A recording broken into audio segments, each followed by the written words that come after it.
Kakak, adik, kumpul yuk, teman cerita untuk kamu.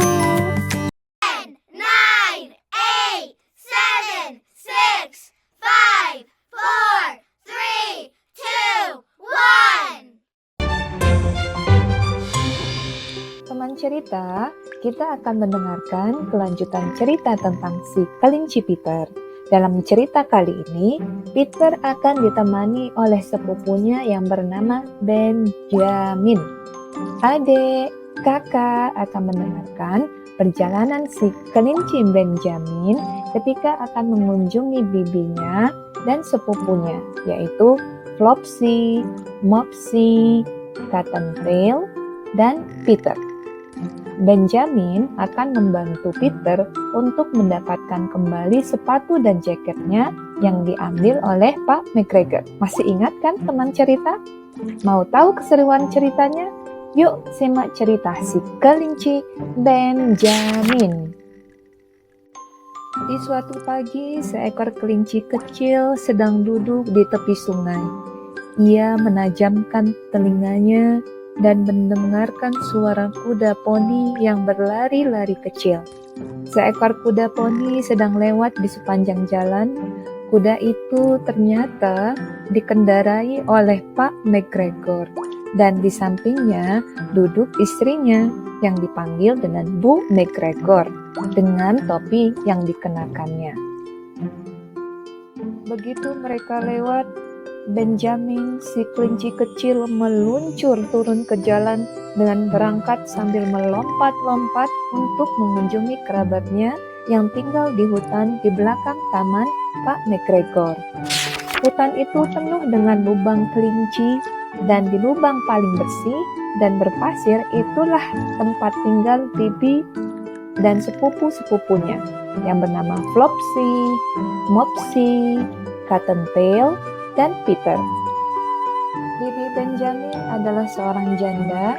Ia mencari nafkah dengan merajut sarung tangan dan sarung tangan wol kelinci. Ia juga menjual rempah-rempah, teh rosemary, dan juga tembakau kelinci yang disebut dengan tanaman lavender. Benjamin kecil tidak ingin bertemu dengan bibinya. Dia berputar di belakang pohon cemara dan hampir saja terjatuh di atas sepupunya Peter. Pada saat itu, Peter sedang duduk sendirian.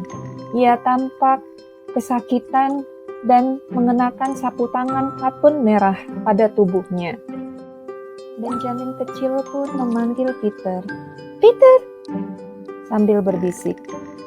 Dan Benjamin melanjutkan, "Siapa yang membawa pakaianmu, Peter?" Lalu Peter pun menjawab, "Orang-orangan sawah di taman Pak McGregor." Dan dia menceritakan bagaimana saat dirinya dikejar-kejar oleh Pak McGregor di taman. Dan dia pun menjatuhkan sepatu serta mantaunya. Benjamin kecil duduk di samping sepupunya dan meyakinkan bahwa Pak McGregor pergi keluar untuk mencari uang, dan begitu pula dengan istrinya.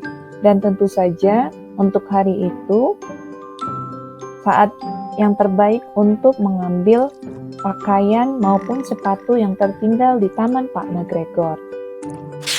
Peter pun berharap kalau saja hujan bisa turun, dan pada saat itu tiba-tiba terdengar suara dari lubang, yaitu suara bibi kelinci yang memanggil, "Ekor kapas, ekor kapas, ambilkan lebih banyak bunga kamomil."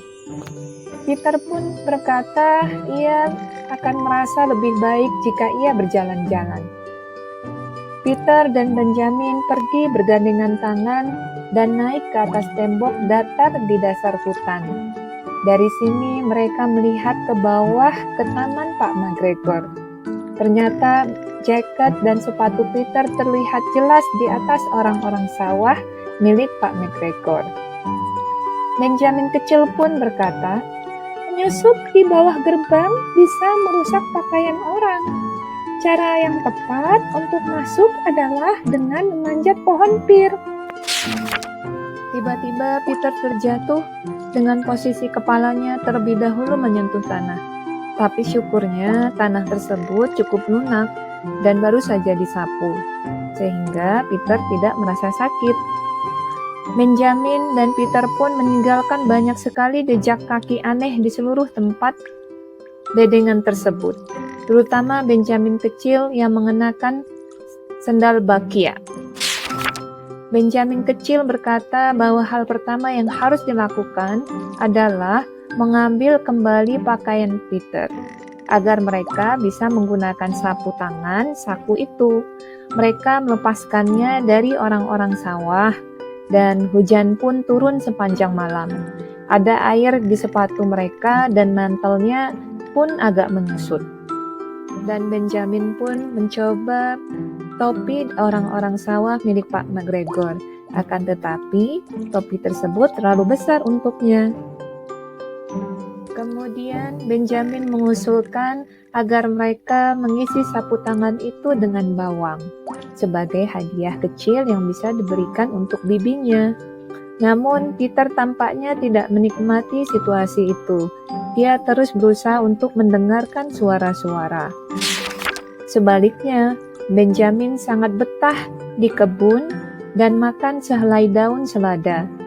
Ia berkata bahwa ia punya kebiasaan datang ke kebun bersama ayahnya untuk membeli selada untuk makan malam minggu mereka. Akan tetapi, Peter tidak bisa makan apapun. Dia pun berkata dia ingin pulang. Saat itu, Peter menjatuhkan setengah bawang bombay. Benjamin kecil berkata bahwa tidak mungkin untuk kembali ke pohon pir sambil membawa setumpuk sayuran. Dia memimpin jalan dengan berani menuju ujung taman yang lain. Mereka berjalan di sepanjang jalan setapak kecil di atas papan, di bawah dinding bata merah yang terkena sinar matahari. Tikus-tikus itu pun duduk di depan pintu mereka sambil memecahkan biji seri. Mereka mengedipkan mata pada Peter dan Benjamin kecil. Akhirnya pun Peter melepaskan sapu tangannya dan mereka sampai di antara pot-pot bunga dan bingkai. Peter mendengar suara-suara yang lebih keras dari sebelumnya dan matanya pun menjadi besar seperti lollipop. Dia berada di 1 atau 2 langkah di depan sepupunya ketika dia tiba-tiba berhenti. Ternyata inilah yang dilihat oleh para kelinci kecil, yaitu Peter dan Benjamin di sudut taman. Benjamin kecil melihat sekilas dan kemudian dalam waktu kurang dari setengah menit, ia pun menyembunyikan dirinya, Peter, dan bawang-bawang di bawah keranjang besar. Kucing itu bangkit dan meregangkan tubuhnya, lalu datang dan mengendus keranjang. Mungkin si kucing menyukai bau bawang. Intinya, dia duduk di atas keranjang itu hampir selama 5 jam. Selama berjam-jam, Peter dan Benjamin bersembunyi di bawah keranjang dalam kondisi yang cukup gelap, hingga matahari pun terbenam di balik hutan. Namun saat itu, si kucing masih saja duduk di atas keranjang. Akhirnya terdengar bunyi ketukan-ketukan dan beberapa serpihan mortir yang jatuh dari dinding atas. Kucing itu mendongak dan melihat Pak Benjamin tua berjingkrak-jingkrak di sepanjang bagian atas dinding teras. Dia sedang mengisap pipa tembakau kelinci dan memegang sebuah saklar kecil di tangannya. Dia sedang mencari putranya, yaitu Benjamin kecil.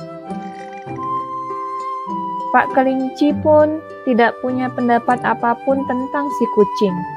Dia melompat dari atas tembok dan menindih kucing itu, lalu melepaskannya dari keranjang dan menendangnya ke dalam rumah kaca, mencakar segenggam bulunya. Kucing itu terlalu terkejut untuk membalas. Ketika Pak Kelinci tua itu telah membawa kucing itu ke dalam rumah kaca, ia mengunci pintunya. Kemudian ia kembali ke keranjang dan mengambil putranya, yaitu Benjamin kecil, yang memegang telinganya dan mencambuknya dengan tongkat kecil. Kemudian ia mengeluarkan keponakannya Peter. Lalu ia pun mengambil sapu tangan bawang itu dan berjalan keluar dari kebun. Ketika Pak McGregor kembali sekitar setengah jam kemudian, ia melihat beberapa hal yang membuatnya bingung. Tampaknya ada seseorang yang berjalan di seluruh kebun dengan sepasang bakyak. Hanya saja jejak kakinya terlalu kecil. Ia juga tidak dapat mengerti bagaimana kucing itu dapat berhasil mengurung dirinya di dalam rumah kaca, mengunci pintu itu dari luar. Ketika Peter pulang, ibunya pun memaafkannya karena ia sangat senang melihat Peter telah menemukan sepatu dan mantelnya kembali.